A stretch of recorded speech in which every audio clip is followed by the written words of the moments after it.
India Pakistan में जो current situation है, इसको एक एनालिस्ट ने तो बोल भी दिया है दैट ये ऑलमोस्ट वॉर जैसी ही। दोनों देशों के बीच में आर्टिलरी फायरिंग तो एक्सचेंज हो ही गई है, drones, missiles, air strikes, in fact even दोनों देशों ने एक दूसरे के एयरफोर्स बेसिस भी टारगेट कर दिए हैं। एज अ रिजल्ट इंडिया में तो खास तौर पे कई सारे स्टेट्स और सिटीज में ब्लैकआउट्स किए गए हैं, इफेक्ट होने लगी है, एजुकेशनल इंस्टीट्यूट्स को बंद कर दिया गया है, लोगों को बोला गया है घर बैठे। पर असलियत तो ये है कि अभी तो वॉर चालू भी नहीं हुई है, ये तो सिर्फ एक छोटा मोटा कॉन्फ्लिक्ट थी। इमेजिन अगर फुल स्केल वॉर हो जाती है जो हमारी जनरेशन ने कभी भी नहीं देखी, वो भी आज के मॉडर्न वेपन्स के साथ, तो क्या होगी सिचुएशन। हम वैसे हमेशा आपको फैक्चुअल वीडियोस बताते हैं, ये भी फैक्ट ही है, पर ये अभी हो नहीं रहा है। तो इसलिए हमने सोचा कि हम आपको एक ऐसा वीडियो बताएं कि अगर मान लीजिए फुल स्केल वॉर होती है तो फिर क्या क्या आप एक्सपेक्ट कर सकते हैं। सबसे पहले तो इकोनॉमिक कॉन्सिक्वेंसेस देखते हैं। रुपी क्रैश कर जाएगा। इनफैक्ट थोड़ा सा हुआ भी था जब ऑपरेशन सिंदूर स्टार्ट हुआ था। रशिया और इजराइल का ही एग्जांपल ले लीजिए, इकोनॉमी तो क्रैश कर ही जाएगी। खास तौर पे जो लोग आप स्टॉक मार्केट पे पैसा लगाते हो, आप इमेजिन करो कि ये भी डाउन ही जाएगा। एंड इनफैक्ट इतने ज्यादा क्रैश कर सकते हैं कि उसको रिकवर करने में सालों लग जाएंगे। अब आप कहोगे कि यार रशिया और इजराइल के तो वापस आ गए। देखो, आप इन दोनों देशों के साथ तो कंपेयर मत करो। रशिया के पास ऑयल है, वो डिफेंस मैन्युफैक्चर है, one of the biggest in the world, तो वो अपने आप को सस्टेन कर सकता है इस पर्टिकुलर वॉर में। इनफैक्ट कहीं ना कहीं तो ये पर्टिकुलर देश वॉर से प्रॉफिट ही करता है। इजराइल की बात करो तो वो तो परपेचुअली वॉर पे ही रहती है। एंड इजराइल के पास है उसके पॉपो यूएसए में, जो उसको इनफाइनाइट मिलिट्री एड देते रहते हैं। इनफैक्ट एड देते रहते हैं, उससे उनकी इकोनॉमी भी चल जाती है, उनका मिलिट्री एक्सपेंसेस भी होते रहते हैं। हमारे डिफेंस बजट को बढ़ाया जाएगा, which would mean less spending on our own infrastructure. Inflation already problem है, ये और बहुत बड़ी प्रॉब्लम बन जाएगी। अनएम्प्लॉयमेंट तो आउट ऑफ हैंड ही जा सकती है। फूड प्राइसेस इतने ज्यादा बढ़ जाएंगे, जिनके पास पैसे हैं वो पैसा लेके देश छोड़ने लगेंगे। बहुत सारी कंपनीज जो यहाँ पे एम्प्लॉयमेंट देती हैं, अगर यहाँ पे माहौल सही नहीं रहेगा तो वो भी जाने लगेंगी। बिकॉज इंडिया इतना बड़ा देश है, अभी तक तो जो लोग अफेक्ट हो रहे थे इस पर्टिकुलर कॉन्फ्लिक्ट से, वो बॉर्डर के पास ही थे। आप उनसे ही पूछ लीजिए उनको डे टू डे क्या खास तौर पे रात में नींद भी आती होगी। जब रात में ब्लैकआउट हो चुका है, सायरन बज रहे हैं, कहाँ बम गिरेगा, क्या फटेगा, इतनी अनसर्टेनिटी है, क्या उनको अच्छे से नींद आती होगी। कैसा होता है ना, ये जम्मू एंड कश्मीर के लोगों से पूछो, उन लोगों से पूछो जो एलओसी के दोनों साइड्स पर हैं, वहाँ कितनी मौतें हुई हैं। आई नो ऑफ समवन, उसने ये पर्टिकुलर पोस्ट डाला था, सुनिए वो क्या कहता है। वो बताता है कि वॉर की स्थिति में आपके पास सिर्फ 2 घंटे हो अपने घर में सब कुछ रैप अप करके जाने के लिए, और आपको पता भी ना हो आप फिर वापस आओगे या नहीं। साथ में वो पोस्ट में और भी चीजें बताता है, पर आप उनसे पूछो कि जब बम फूटता है ना तो कैसा लगता है। और ये particular news coverage news laundry का जरूर चेकआउट कर लेना। इसका टाइटल है, जो लोग सोशल मीडिया पर जंग लड़ रहे हैं वो एक बार बॉर्डर पे आकर लड़े, तब आपको पता चलेगा वॉर कैसी होती है। अभी आपको भले ही लगता हो कि अगर वॉर होगा तो वो रिस्ट्रिक्टेड रहेगा टू जम्मू एंड कश्मीर, पर ऐसा नहीं है। वो कहते हैं ना, anything is fair in love and war. Already civilians को टारगेट किया जा रहा है। अगर और चीजें बढ़ती हैं तो होम्स डिस्ट्रॉय हो जाएंगे, फैमिलीज तबाह हो जाएंगी।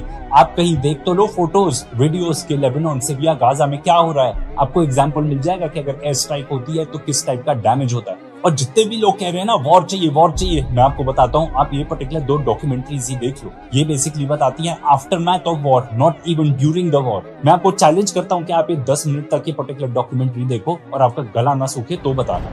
और अगर आप मान लीजिए फिजिकली अफेक्ट भी ना हो, मेंटली कोप करना इतना ज्यादा मुश्किल हो जाएगा। हमारे देश में ऑलरेडी मेंटल हेल्थ एक बहुत बड़ा इशू है। सबसे पहले तो जैसे अभी चल रहा है, मिलिट्री एस्टैब्लिशमेंट्स पे ही टारगेट किया जाएगा, फिर उसके बाद सिविल इंफ्रास्ट्रक्चर, पावर प्लांट्स, इन सब पे बात आ जाएगी। आप इमेजिन कर सकते हो कि अगर आपके शहर का इलेक्ट्रिसिटी ग्रिड को ही डिस्ट्रॉय कर दिया जाए, क्या आप बिजली के बगैर रह पाओगे? डैम्स भी ब्लो अप हो सकते हैं, सिटीज जो है ना एकदम फ्लड हो जाएंगी, फूड राशन हो जाएगा।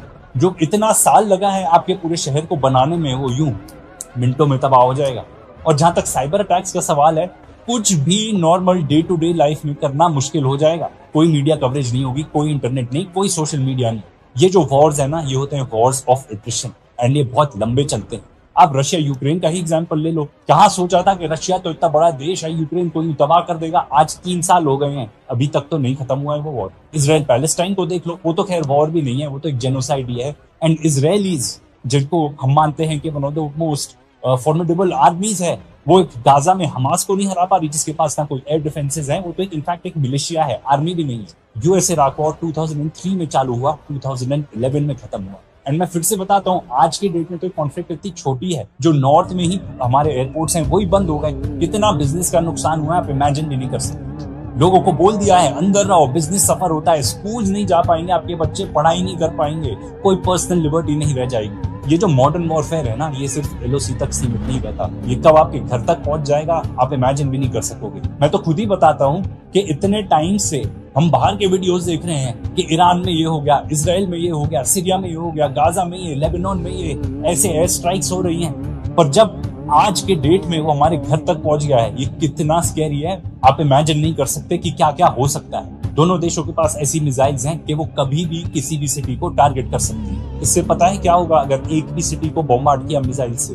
लाखों लोग डिस्प्लेस हो जाएंगे, उनके पास घर नहीं होगा। आपने इतनी मेहनत करके जो घर बनाया ना, एक चुटकी में वो सब खत्म, आपकी पूरी फैमिली तबाह हो सकती है। बहुत मुश्किल है ना इसको इमेजिन ही करना। जी हाँ, वॉर ऐसा ही होता है। अगर एक अटैक हुआ एक सिटी पे, you know what will this result in?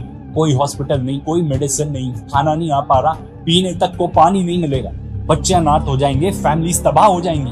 आपको पता है आपके शहर में ही कितने बॉम्ब शेल्टर्स हैं? अगर सायरन बजेगा तो आप कहाँ जाओगे, आपको पता है? अभी जब हमारे यहाँ मॉक ड्रिल्स ही हुई थी तब पूरा शहर को एकदम डार्क कर दिया था, सायरन्स बज रहे थे। उसी को देख के ऐसा माहौल हो गया था, कहाँ बम गिरेगा, किस पे गिरा, कुछ नहीं पता रहेगा। रोज के रोज इतनी अनसर्टेनिटी हो जाएगी, जो आपको बोरिंग लाइफ लगती है ना, अभी वो जन्नत लगेगी। और अगर आप फिर भी सर्वाइव कर गए तो इमेजिन करो कि अगर आपका शहर है, अगर उस पर बॉम्बार्डमेंट होती है, पूरा शहर ब्लो अप हो जाएगा एशेज में। ना बच्चों के स्कूल बचेंगे, ना प्लेग्राउंड बचेगा, कोई हॉस्पिटल नहीं बचेंगे, कोई ऑफिस नहीं, लोगों के घर तबाह, हर तरफ डेड बॉडीज ही होंगी, हवा इतनी खराब हो जाएगी कि सांस भी नहीं ले पाओगे आप। और अगर आप सर्वाइव भी कर गए बॉम्बिंग्स, तो इस बात की कोई गारंटी नहीं है कि आपकी लाइफ वैसी रहेगी जैसी थी।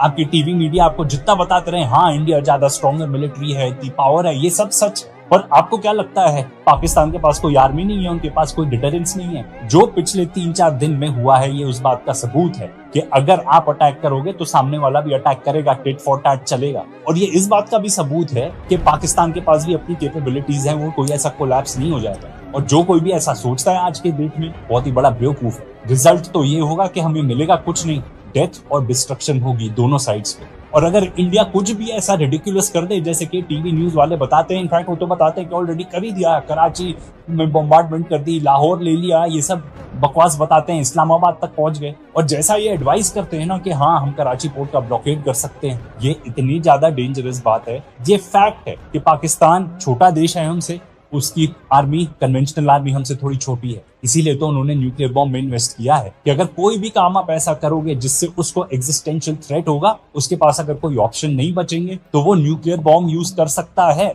और ऐसा तो उनके खुद डिफेंस मिनिस्टर भी कहते हैं। एंड इनफैक्ट हमारे टीवी न्यूज को तो ये बात करनी चाहिए कि पाकिस्तान की न्यूक्लियर डॉक्ट्रिन क्या कहती है। इनफैक्ट मैं आपको बताता हूँ क्या कहती है। वो कहती है कि हमारा नो फर्स्ट यूज वाला पॉलिसी नहीं है जो इंडिया का है। एंड अगर कुछ भी चीज होगी ऐसे एग्जिस्टेंशियल थ्रेट, फॉर एग्जांपल आप पीओके लेके आप लाहौर तक पहुंचने लगे, वो एक एग्जिस्टेंशियल थ्रेट है। या अगर आप कराची पोर्ट पे ब्लॉकेड कर दोगे तो ये एग्जिस्टेंशियल थ्रेट है, एंड इस टाइम पे वो यूज कर सकता है। आप इसको गूगल करके देख लो, कोई भी देश, चाहे वो रशिया हो, ईरान हो, एंड नाउ पाकिस्तान, हर कोई यही मानता है कि a world without our country is not a world worth living. क्योंकि अगर हम खत्म होंगे तो हम सबको खत्म कर देंगे। ये तो थी वॉर की बात। आफ्टर मैथ ऑफ वॉर क्या होगा? High inflation, unemployment. ये पर्टिकुलर पॉडकास्ट ही देख लीजिए जो हमने किया था air vice marshal Pramod Shrivastava sir के साथ। उन्होंने ये बताया कि कैसे हाई टैक्सेस हो जाएंगे पूरे देश में, क्योंकि देश में इतना ज्यादा कर्जा हो जाएगा कि बहुत साल लग जाएंगे वहां पहुंचने में जहां हम आज हैं। ये जो अभी हमने आपको बताया, ये तो एक पर्टिकुलर सिचुएशन थी वॉर की, अगर कन्वेंशनल वॉर चलता है। पर जो इंडिया पाकिस्तान के बीच में क्राइसिस हुआ, उसमें हमने ये पाया कि 3-4 दिन में, जी हाँ सिर्फ 3-4 दिन ऑफ कॉन्फ्लिक्ट में हम इतने आगे तक पहुंच सकते हैं कि पूरी दुनिया तबाह हो सकती है। According to this CNN report, उनको एक अलार्मिंग इंटेलिजेंस की रिपोर्ट आई कि भाई बहुत ज्यादा एस्केलेट हो रहा है मामला, बहुत ज्यादा, इतना कि न्यूक्लियर वॉर का खतरा हो सकता है। इसीलिए अमेरिका ने इंटरवीन किया। एंड न्यूक्लियर वॉर के कॉन्सिक्वेंसेस क्या होंगे, आई होप आप लोग समझते हो, मुझे बताने की भी जरूरत नहीं है, पर मैं आपको थोड़ा बता देता हूँ। और ये पूरी नॉलेज हमें इस पर्टिकुलर बुक से मिली है, न्यूक्लियर वॉर अ सिनेरियो। अगर एक देश न्यूक्लियर बॉम्ब छोड़ता है टुवर्ड्स द अदर वन, तो वो अपने आप को बचाने के लिए दूसरे के ऊपर छोड़ देगा। इतना कंफ्यूजन हो जाएगा वर्ल्ड भर में कि अपने आप को बचाने के लिए सब एक दूसरे की तरफ न्यूक्लियर बॉम्ब स्ट्राइक्स कर सकते हैं। एंड क्यों छोड़ देंगे एक दूसरे के ऊपर? उसके पीछे रीजन सिंपल है, न्यूक्लियर बॉम्ब एक डेटरेंट है। एंड अगर आप किसी की न्यूक्लियर फैसिलिटीज अटैक करते हो तो वो मजबूर हो जाएगा कि भाई मुझे तो अपना बटन दबाना ही पड़ेगा, ये न्यूक्लियर बॉम्ब यूज करना ही पड़ेगा, क्योंकि वो अगर वो मेरी कैपेबिलिटी को खत्म कर देता है तो मैं खत्म हो जाऊंगा। ये जो पर्टिकुलर कॉन्फ्लिक्ट थी हमारी, इससे क्लियर होता है कि 3-4 दिन में हम कहाँ पहुंच सकते हैं। हमारे देश में इतने बेवकूफ, और मैं उनको बेवकूफ ही बोलूंगा और मैं बुड्ढे भी बोलूंगा क्योंकि ज्यादातर उस पर्टिकुलर एज के लोग ही ये सब बात कर रहे हैं कि न्यूक्लियर वॉर हो जाएगा तो क्या हो गया, हम कर सकते हैं अटैक, ये वो। अरे आपको पता नहीं है कि कॉन्सिक्वेंस क्या होंगे, पूरी दुनिया खत्म हो जाएगी। जहां जहां न्यूक्लियर बॉम्ब फटता है वहां फसल भी नहीं उग पाती, एटमॉस्फेयर की ऐसी हालत हो जाएगी कि सनलाइट तक नहीं आ पाएगी, आप क्या खाना उगाओगे। और अगर बच भी जाओगे ना तो स्थिति ऐसी होगी कि लगेगा कि भाई काश मर ही गए होते। ऐसा है न्यूक्लियर वॉर। और ये बात और ध्यान रख लीजिए कि इंडिया के पास, पाकिस्तान के पास, दोनों के पास न्यूक्लियर बॉम्ब्स हैं। अगर ये दोनों आपस में लड़ते हैं तो ये दुनिया की प्रॉब्लम हो जाती है। और आप ये भी देख लीजिए कि 3-4 दिन में ही हम वहां पहुंच गए। तो ये एब्सोल्यूट बेवकूफी है अगर हम ये समझते हैं कि न्यूक्लियर थ्रेट रियल नहीं है, और अगर कोई थ्रेट दे रहा है तो उसे भी हल्के में नहीं ले सकते। इसीलिए जहां तक इंडिया पाकिस्तान की बात है तो आर्म्ड कॉन्फ्लिक्ट तो सोल्यूशन है ही नहीं, आपको डिप्लोमेसी पे ही आना पड़ेगा। क्योंकि at the end of the war it's the cost of war that will be difficult to count. And हमको क्या मिलेगा इससे? मैं पूछता हूँ, मेरे आसपास बहुत सारे लोग कहते हैं पाकिस्तान को तबाह कर देना चाहिए, पीओके ले लेना चाहिए, कराची को तबाह कर देना चाहिए, वहां से बलूचिस्तान अलग हो जाएगा। तो मैं पूछता हूँ उससे हमको क्या फायदा मिलेगा उससे? अगर आप टेररिज्म खत्म करना चाहते हो तो ऐसे नहीं होगा, इनफैक्ट उससे बढ़ेगा। आप जितने भी वॉर वेटरन्स हैं आप उनसे बात करेंगे तो आपको यही बताएंगे जहां जहां भी वॉर हुई उसके बाद टेररिज्म बढ़ा ही है। क्योंकि ये बहुत सिंपल सी बात है और इसका बहुत अच्छा एग्जांपल आपको मिल जाएगा गाजा में। इजराइल जाके वहां पे जितने भी लोगों को तबाह करता है, जितने फैमिलीज को तबाह करता है, उतने ही लोग और खड़े हो जाते हैं उनसे लड़ने के। और ये तो फैक्ट ही है, इजरायली मीडिया खुद ही बताती है कि हमास को खत्म नहीं कर पाए वो, और अब तो उन्होंने 30,000 लोग और रिक्रूट कर लिए हैं हमास। तो ये जो चक्का है ना टेररिज्म का, ये चलता ही रहेगा अगर आप ऐसी कुछ हरकतें करेंगे। मीडिया में जितने लोग भी चिल्ला रहे हैं ना वॉर, मेरा आपसे रिक्वेस्ट है, आप किसी ऐसे आदमी को बुलाओ, समझदार आदमी को जिसने वॉर देखा हो, और उससे पूछो कि वॉर कैसा था। एंड अगर मीडिया तो देखो ऐसा करने वाली है नहीं, है डाउट। आप खुद जाके ये जो पर्टिकुलर डॉक्यूमेंट्रीज हमने आपको बताई हैं, हम फिर से बता रहे हैं, लिंक्स भी देंगे डिस्क्रिप्शन में, जाके देखिए। Pictures of death and destruction, war कैसा होता है, वॉर के बाद क्या होता है वो देखिए। क्या आप चाहते हैं आपका शहर, आपका देश भी ऐसा बन जाए? ये जो वॉर्स हैं हमारी दुनिया में ही हो रहे हैं, तो हम कैसे कह सकते हैं हमारा वॉर अलग होगा? War means destruction. वॉर में कोई भी विनर्स नहीं होते। इसलिए मेरे आपसे रिक्वेस्ट है, जितने भी लोग वॉर चिल्ला रहे हैं ना, do not wish for war. अपने लिए खुद डेथ एंड डिस्ट्रक्शन अपने आप के लिए मत विश करो। और हमारी जो इंडियन ऑडियंस है उनके लिए एक और बात, दो जो बहुत बड़े थ्रेट्स हैं हमारे लिए आज के डेट में, वो है मिस इन्फॉर्मेशन, डिसइन्फॉर्मेशन। और ये बात तो हमारे फॉरेन सेक्रेटरी विक्रम मिस्री ने भी कहा है अपनी इतनी सारी प्रेस कॉन्फ्रेंसेज में। इसीलिए बहुत इंपॉर्टेंट बात है, भारतीय एकता जिंदाबाद।